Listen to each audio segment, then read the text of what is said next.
Pernah nggak sih kamu ngerasa, aku udah capek-capek berusaha, tapi kok hasilnya nol?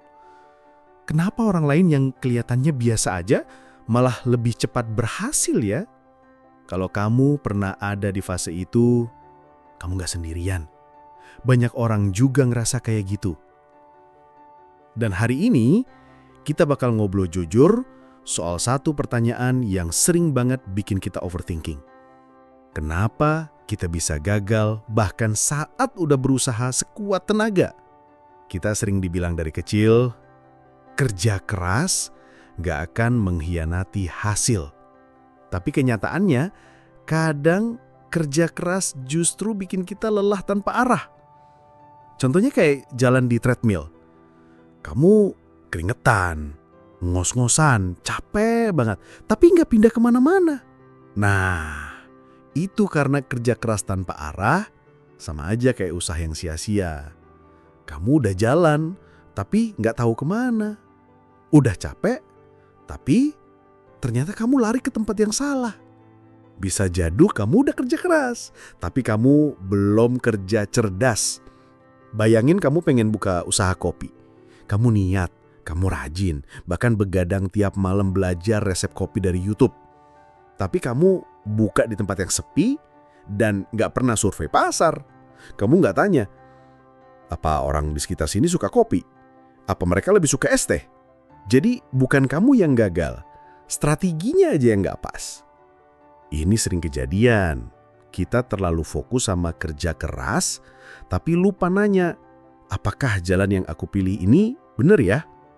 Kadang bukan soal seberapa keras kamu mencoba, tapi seberapa tepat kamu milih caranya. Satu lagi yang sering bikin kita jatuh, kita terlalu gengsi buat minta bantuan. Kita mikir, aku harus bisa sendiri. Padahal orang sukses itu gak sendirian. Mereka punya mentor, tim, teman ngobrol, bahkan support system yang dorong mereka tiap hari. Jadi, kalau kamu selama ini merasa gagal padahal udah kerja keras, coba tanya lagi. Kamu berjuang sendirian nggak? Karena sekuat-kuatnya manusia, tetap butuh orang lain buat maju bareng. Kita tuh kadang pengen hasil yang cepat. Hari ini mulai, besok pengen viral. Minggu ini posting, bulan depan pengen dapat 10 juta. Padahal semua hal besar itu butuh waktu. Konsistensi lebih penting dari motivasi. Karena motivasi naik turun. Tapi konsistensi, ya itu yang bikin kamu tetap jalan walaupun mood lagi nggak enak. Banyak orang yang gagal bukan karena nggak berbakat, tapi karena nggak sabar nunggu hasilnya. Yang terakhir, gagal itu bukan musuh. Serius, gagal itu guru. Dia ngajarin kamu mana yang salah, mana yang bisa diperbaiki. Jangan lihat kegagalan sebagai bukti kamu nggak layak. Lihat itu sebagai bukti kamu lagi bertumbuh. Orang yang nggak pernah gagal, biasanya orang yang nggak pernah nyoba hal baru. Jadi kalau kamu gagal, berarti kamu udah satu langkah lebih berani daripada mereka yang cuma nonton dari jauh. Jadi kalau hari ini kamu lagi ngerasa gagal, meski udah berusaha, tenang. Itu bukan akhir, itu cuma bagian dari perjalanan. Tinggal kamu tanya ke diri sendiri. Udah kerja keras dan kerja cerdas? Udah punya sistem dan strategi? Udah konsisten? Udah minta bantuan? Kalau belum, berarti kamu belum selesai.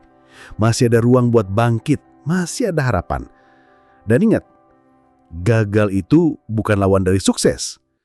Gagal itu jalannya. Kalau kamu ngerasa video ini relate, coba share ke teman kamu yang lagi ngerasa stuck. Dan kalau kamu mau, tulis di komentar, apa kegagalan paling besar yang pernah ngajarin kamu sesuatu? Kita belajar bareng di sini. Karena kamu nggak sendirian.